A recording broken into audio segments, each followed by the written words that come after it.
Le Real ressuscité, amis sportifs, chers internautes, bienvenue à votre débrief Ligue des Champions sur Aventure TV.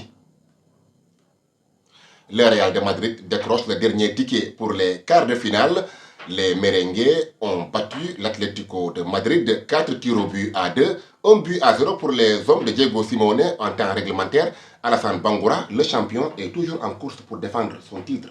Bien évidemment, parce qu'ils ont joué avec beaucoup d'intelligence aujourd'hui, parce qu'on a vu que Real qui n'était pas dans son match aujourd'hui depuis le début de la rencontre, parce que ce sont les Colchoneros qui étaient là en place et qui appuyaient sur l'accélérateur. Ils étaient bel et bien présents aujourd'hui, parce que c'était qu'ils avaient plus d'envie de gagner ces matchs, mais très malheureusement, ils sont tombés sur un mauvais client qui est le Real Madrid. C'est l'équipe la plus expérimentée dans cette compétition. Voilà un match après disputé à Alassane Bangoura. Les Colchoneros, comme vous l'avez dit, ont eu plus de réussite dans le match avec ce 1 but à 0. Ce but marqué après quelques secondes de jeu par l'anglais Conor Gallagher. Mais ce sont les merengues qui ont eu plus de réussite lors de la séance des pénaltys. Ah, bien sûr, parce que moi, surtout le penalty de Julián Alvarez, franchement, le penalty annulé, moi, franchement, je n'ai pas trop compris ces règlements, franchement. C'était trop sévère, et pour les Colchoneros, et franchement, parce que d'après tout ce qu'ils ont donné dans ce match-là, moi, je dirais que franchement, la sens ne les a pas souri du tout. Autant dire, Bangoura, Mohamed Salah a été donc transparent lors de la double confrontation contre le Paris Saint-Germain.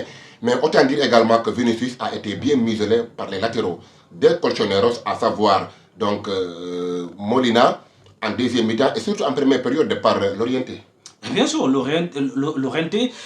franchement, Llorente, il connaît très bien Vinicius parce qu'on sait que c'est lui le détonateur du côté du Real. Et franchement, si on laisse le libre champ au Vinicius, franchement, Vinicius Junior, et franchement, il peut tuer n'importe quelle équipe, n'importe quelle défense parce qu'on connaît ses qualités, sa rapidité et puis surtout sa vivacité. Et donc, il va falloir qu'on lui mette des escaliers. Également, n'oubliez pas l'office de l'entraîneur également qui venait dépendre de ses côtés parce que c'est le joueur, lui aussi, il est très rapide comme Vinicius, il est très vif également. Là, et c'est la raison pour laquelle ils ont cherché quand même à bloquer son côté. Et c'est parce qu'une fois qu'on bloque Vinicius, franchement, vous avez hermétiquement fermé le jeu du Real. Au finish, le Real de Madrid se qualifie en quart de finale. Les hommes de Carlo Ancelotti vont affronter Arsenal.